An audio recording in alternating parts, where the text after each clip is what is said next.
something completely different. Whoa! Happy Hot Topic! Okay, before I get to this headline, I was taking a bath on Sunday morning, and I opened up Instagram with like my right hand on the side of the bathtub so my phone doesn't go into water. You know that move. And I saw Instagram, and I saw Shams tweet this out or post on Instagram, and I could not believe this. This made me really hate sports. ESPN's Shams Charania, the one who actually broke the Anthony Davis for Luka Doncic trade, then went on the air and said that not a single person involved in the trade knew it was going down. Anthony Davis didn't know about it. Luka Doncic didn't know about it and did not request it. And LeBron as well did not know about it, and he found out at dinner after that Knicks game. Yeah, that's the one part I don't really believe is that he found out right then and there. ESPN's Shams Charania, the one who actually broke the Anthony... You know what I mean? Here's what he had to say. This deal materialized in the shadows. This came out of nowhere. This is maybe the most stunning trade, definitely that I've been a part of. Shams has really pretty eyes. And I'm a proud hetero man that can say that. In recent NBA history, as far as it was never clearly out there. And you saw two teams in Rob Pelinka with the Lakers, Dallas Mavericks, Nico Harrison there. Yeah, this Nico Harrison guy really seemed to not like Luka Doncic. For my listeners that don't know about the NBA, Luka Doncic is one of the best players.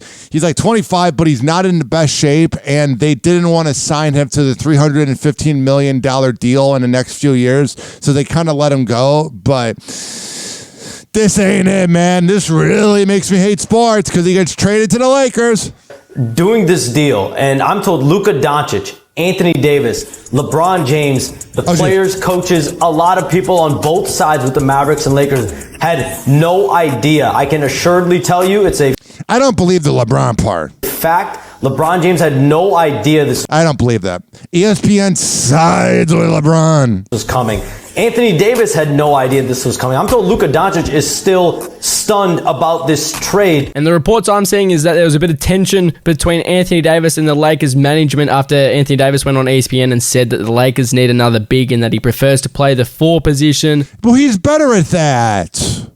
They wanted him to be a center, but he's made of glass. And then on the Dallas Mavericks side of things, that they were concerned with Luka Doncic's conditioning and that... Okay, but then get a conditioning coach. Get someone to sit him down and talk to him. The Dallas Mavericks are going to really regret this. The fact that he's about to sign a super max contract this coming off season, they weren't sure if he was actually going to stay with Dallas either. And then I think he would have. He said he wanted to stay with them his whole career.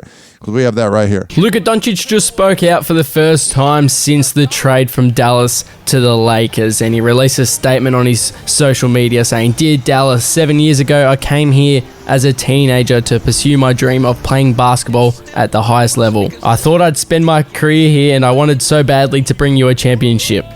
I think his Gen Z attitude didn't really work with these boomers. Love and support you all have given me is more than I could have ever dreamed of. For a young kid from Slovenia coming to the US for the first time, you made North Texas feel like home. In good times and bad, from injuries to the NBA Finals, your support never changed. Thank you not only for sharing my joy in our best moments, but also for lifting me up when I needed it most. I just don't like that all the players go to the Lakers. Growing up, I liked the Lakers because of Kobe Bryant, because me and my uncle used to talk on the phone during games. But this new era, man, this just is making me so angry. To me, sports, okay, now for kids that are listening, Santa Claus and the Easter Bunny and the Tooth Fairy is real. Okay? Parents, if you are in the car, it's real. Turn off the radio for a second. All right, we got the warning. We got the disclaimer. To me, believing in sports now is like believing in the Easter Bunny or believing in a Tooth Fairy or believing in Santa. It's fake. It's rigged. I used to really view sports with rose-colored glasses. That doesn't happen anymore. To all the organizations I've worked with throughout the Dallas community, thank you for letting me contribute to your important work and join you in bringing light to those who need it. As I start the next part of my basketball journey, I am leaving a city that will always feel like a home away from home. Dallas is a special place and Mavs fans are special fans. Thank you from the bottom of my heart, Luka.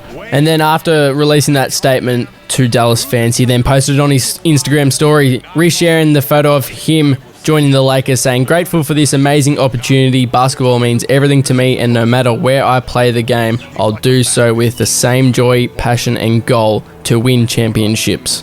Here's the thing. Before I play another clip, I just want to say this really teaches you. Okay, and I'm trying to put out good energy. I'm not talking smack about anybody, okay? But it really, so when I equate this to radio, I'm not talking smack. But it really teaches you that your job is not you. You are your own person. Because we all thought that Luka Doncic would be like Dirk Nowitzki, where he was always a Dallas Maverick, or he would be like Kobe Bryant, where he's always a Laker. I mean, Stephen Curry could get traded by the Warriors. So what I'm saying is a lot of times you see radio shows that don't get to say goodbye, or TV shows that get canceled. When you work for a corporation, this is something that might happen, you know? The most shocking. Oops, I didn't mean to play that. Here's this. So their first game, I mean, Luka was out, but their first game since Luka got traded, this happened. Because the GM, I'm not going to play any of his audio. I don't want to give Nico Harrison any of my airtime. That scumbag.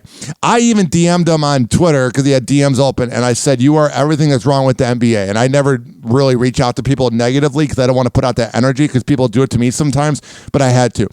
But the first game where he said defense wins championships, this happens. Less than 24 hours after the Luka Doncic trade to the Lakers for Anthony Davis and all the extra pieces, the Dallas Mavericks had to play Cleveland in Cleveland, and it went exactly how you would expect. They lost 144 to 101. Oh, I thought defense won championships, though. Losing by 43 points. They gave up 91 points in the first half. That's the sixth highest scoring half in NBA history. And then the whole thing was like they were saying, "Oh, well, Luka's injury prone. So was Anthony Davis." Anthony Davis is a Hall of Famer. He's a great player, but he's a part-time player. Enjoy this, Dallas, you morons. And then here's Klay Thompson reacting to it. And Klay Thompson, the same Klay Thompson that could have gone to the Lakers, that joined the Warriors to play with Kyrie and Luka.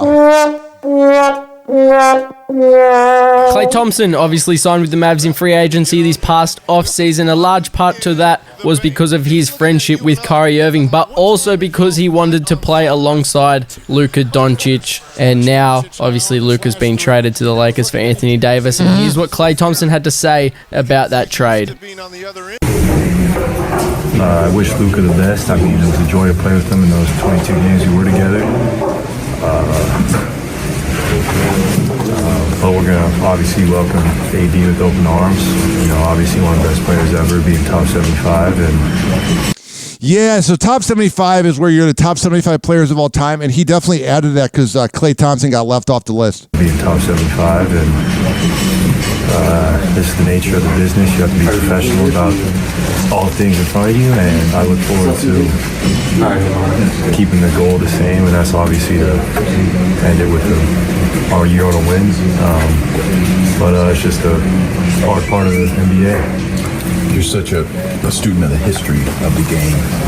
Where does this rank for you in terms of surprising moves that you maybe didn't see coming? I mean, it's like similar to LeBron when he went to Miami, you know.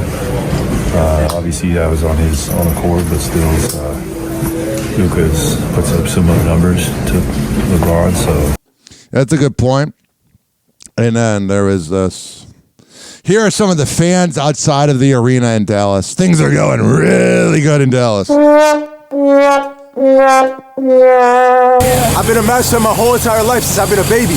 Oh, jeez. This is the worst moment in the history of my life. This is ridiculous. All right. Yes, I was really sad that Luka left Dallas, even though I'm not from Dallas. People tell me I look like Luka. I look more like Nikola Jokic, but people tell me I look like Luka, so I've always liked Luka, but come on, it's sports. This is crazy, man. We went to the NBA Finals. Oh, dude. Why are we trading the best player, the franchise player? How are we trading the franchise player? We went to the NBA Finals. He's supposed to have a statue. Hell yeah. He's supposed to have a statue. Dirk got a statue right there. It's supposed to be Luka right there. Why we don't got a statue for Luka? This new management is putting profit over fans. And that's the new thing with the Trump era, is it's all about profit. We see everything going on with the tariffs, and I'm not going to get political, but I'm just saying it's a really defeating feeling. Like when things like this happen, it really makes you hate America. And I'm not going to be one of those guys, oh, I'm going to move somewhere else. But I'm just saying, it really makes you go, oh, well, screw you then. Profit over fans. Feel me? They're not worried about the fans. They don't care that we've invested 7 years of it believing in Luka, but believing in building a team around Luka. They don't care about that. They just want to make their gambling money, make a couple $100 million, and leave us stuck out here, you know. Love it. Now we're back to square one. We're back to square zero. You feel me? It's ridiculous. Luka filled that stadium. Who gonna fill it now? Who gonna fill that stadium now? Like I said, I was upset. I was confused because, like, in my head, I'm thinking to myself, like, what is your mindset, right? Like, why would you trade Luka? And if you are to trade Luka, why would you not get the best trade package available for it? That was just such a horrible perspective. That's just such a horrible trade. Like. Yeah, I definitely think there was some collusion going on. That Nico Harrison guy seems like a scumbag. At least make it make sense, you know what I mean? Make it at least a decent trade, but that was just a terrible trade. Hate everything about it. I hope Luka goes crazy on us. You know what I mean? Yeah, like I'm done with the Mavs right now, bro. It's done. These guys, this Nico, they finished with my dreams, okay? And this place, American Airlines, the Mavericks, this was my safe place. And now I have nothing. Basically, they... All right, that's not good. They screw up the best sport thing in Dallas. Oh, jeez. I'm so sad, man, for real. I'm sad and disappointed. Mr. Luka, if you're listening to us, Mr. Luka Doncic, this is not from us. Mr. Luka, you were supposed to stay here for forever. We love you, Luka. My kids were supposed to watch you. My kids, this was supposed to be their childhood, Luka. All right, this is the thing is, as sad as I was and as angry as I was, it's still sports. We love you, Luka. Please come back to us. Once you don't re-sign to Los Angeles, please come back to us. We love you here, Luka. I don't see that happening. There's no precedent for this in the history of the NBA, that you don't trade a 25-year-old MVP candidate in his prime for a 32-year-old made of glass and a single pick. Yeah, that was pretty bad, the draft picks. We just went to the finals last year. I don't think the new owners even care about the team. It's not like we missed the playoffs. It's not like we lost in the first round. And they could win every game the rest of the season and win the championship, and it wouldn't really matter because all of the emotional value and in that journey just got sucked away. But it feels like someone close to you died. All right, relax. I've had 2 of my loved ones die. It's not that. It's not like that. Here's Kevin Durant talking about it. Insane, you know, it's crazy. Yeah, would have never thought Luka Doncic would get traded at this age, you know, mid-season. Yes, the NBA is a wild place, man. If he can get traded, then anybody's up, you know, for grabs, you know. So yeah, so fans, you know, somebody spectating is pretty fun. I know it's kind of nerve-wracking, though, probably for Luka and everybody in Dallas, LA, AD. And he's going to make less money, Luka is, because LA is overpriced for no reason. So everybody involved, I'm sure, their heads are spinning right now. All right, so there's Kevin Durant. What do we have here? Let's do a minute of Charles Barkley. I don't want to do a lot of sports talk, but I had to get this off my chest. The thing about this trade is a couple things. Number one, you never trade stars for stars. I'm trying to remember, you know, I've been in the NBA for 40 years. Normally when you trade a star, you get a bunch of junk back. This is the first time I can remember where you got 2 all-NBA players traded for each other. I mean, obviously, I don't remember every trade, but I'm trying to think. You guys got a great staff there behind the scenes. I don't remember the last time we traded probably never will you traded an all-NBA player for an all-NBA player. So pretty much, I can feel my audience going, enough for the NBA. Happy Hour. Happy Hour.